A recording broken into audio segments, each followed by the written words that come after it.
The other interesting area that this gets into is aspects of human culture, in particular, things like fiction and stories. Like, why do we make movies? Why do we write novels? This is obviously something that's specific to humans. And, historically, as an evolutionary biologist or psychologist, it was, I imagine a bit of a challenge to explain why human beings would spend so much time and energy that you could argue is, wasted on something that's just untrue and made up and make believe. And so it's like, what really is the adaptive value of something like fiction or something like the various aspects of culture that we can just think of as being like fiction? And, as someone who's thought about sleep and dreaming as a scientist, and as someone who has written fiction himself that we'll come to, how do you think about how some of the ideas we've been talking about with respect to dreams tie into how you think about why humans evolved the capacity to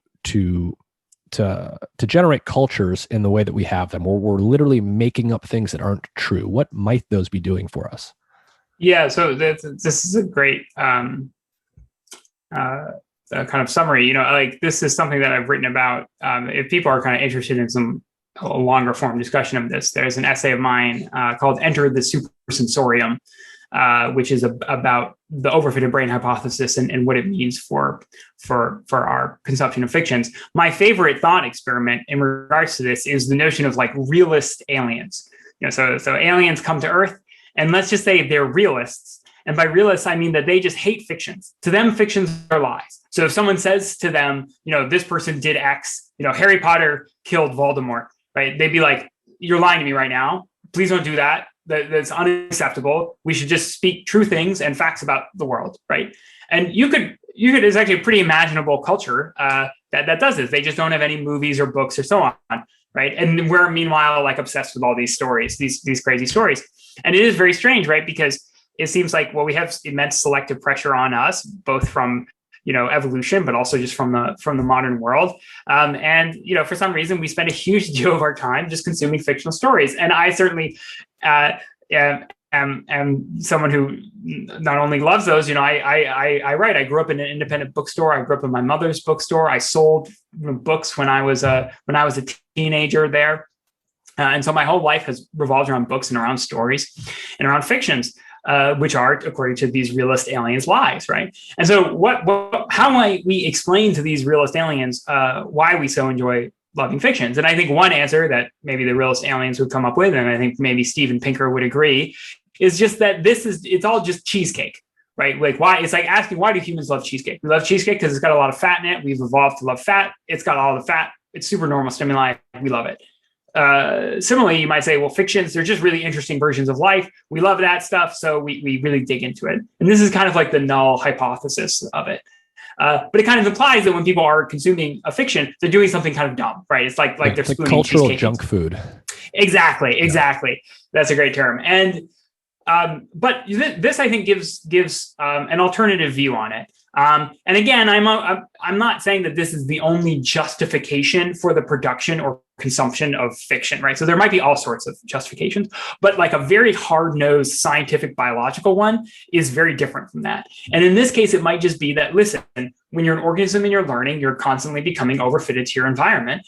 And what you need is some out of distribution samples. And so when you go and you watch Dune, right, and you get the planet Arrakis in front of you, this is a very different, like, novel experience that is literally combating the shrinking focus of your own cognitive abilities, right? Because every day you shrink a little bit because your brain is excluding the superfluous and just really getting good at exactly what you do, which is, mostly sit in front of a computer like all of us, or you work a job, but that job is not that variable, right? So no matter what, right, all humans have this shrinking cognitive focus, and maybe fictions and the arts in general are aesthetically pleasing and pleasing to us precisely because they combat us. And then that means that maybe someone who goes home and watches TV isn't being as slothful as we kind of might innately think that they are, right? Like maybe there's actually some work. Now, I'm not claiming that it's all good or all work or anything like that, but maybe there's actually some, in a sense, by homeostatic work going on cognitively when you watch a TV show, because it's something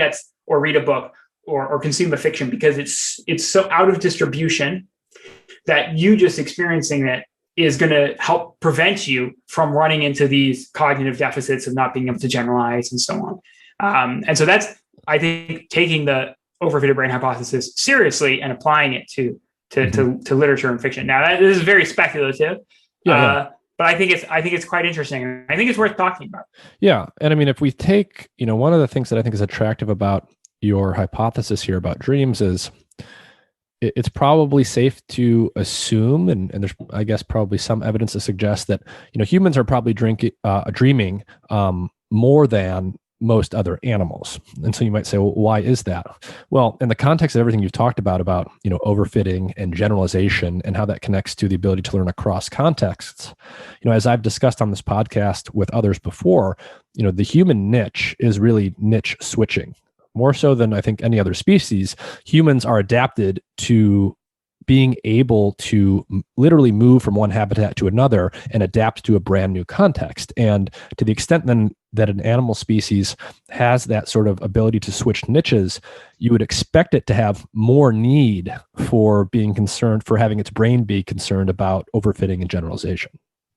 Yeah, precisely. And maybe, we like the analogy that I've given for this is that there's a hypothesis that one of the reasons why humans are able to have such big brains is that we moved our digestive systems outside of our stomachs. Every other creature has to digest inside themselves, right? So they have to have really big stomachs, which is a really big problem because you only have so much energy to go around. You can't even get them out. Like if humans have big stomachs, you can't even get them out, right? When they're born. But what we do is that we cook our food, and that's an artificial digestion that we've made into a technology. And so similarly, it might be the case that dreams are such an incredibly important cognitive function. We simply don't even dream enough in life. And so we kind of artificially supplement by having people, dedicated dreamers, like filmmakers, like shamans, like poets, who dream these artificial dreams, and then we consume them outside of it in a similar way that we have moved our digestive systems outside.